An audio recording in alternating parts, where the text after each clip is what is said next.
তো driving with basic maintenance, যেমন basic class অবশ্যই প্রয়োজন।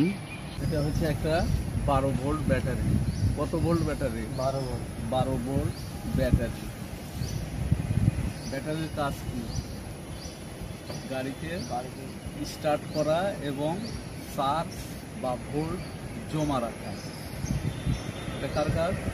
ব্যাটারি, তাই না? তাহলে এটা একটা স্টোরেজ 12 ভোল্ট ব্যাটারি।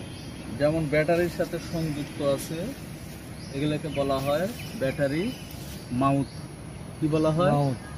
আর এগুলো হচ্ছে ব্যাটারি পোল্ট, একটা প্লাস একটা মাইনাস, একটা নেগেটিভ একটা পজিটিভ পোল আছে, তাই না?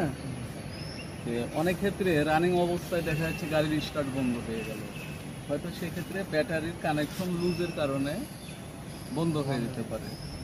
যেমন এই একত্রিত সবগুলোকে কি বলা হয়? Battery terminal.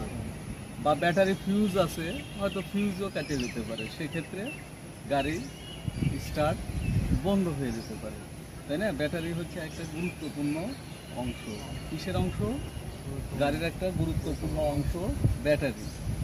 যেমন আমরা প্রত্যেক দিন ব্যাটারির রক্ষণাবেক্ষণ বলতে গেলে পানির লেভেল সঠিক আছে কিনা, এই যে লেভেল, এটা আমাদের ভালোভাবে পর্যবেক্ষণ করতে হবে। তাহলে ব্যাটারির পানির লেভেলটা আমাদের চেক করতে হবে। কিভাবে? এই যে ফেলার কক, এটাকে কি বলা হয়? ফেলার কক খুললেই আমরা ব্যাটারির যদি লেভেলে পানি কম থাকে সেটাকে আমরা পানিটা আবার ঢালবো। কিন্তু এখানে কি পানি ঢালবো আমরা? D mineral water. কি পানি?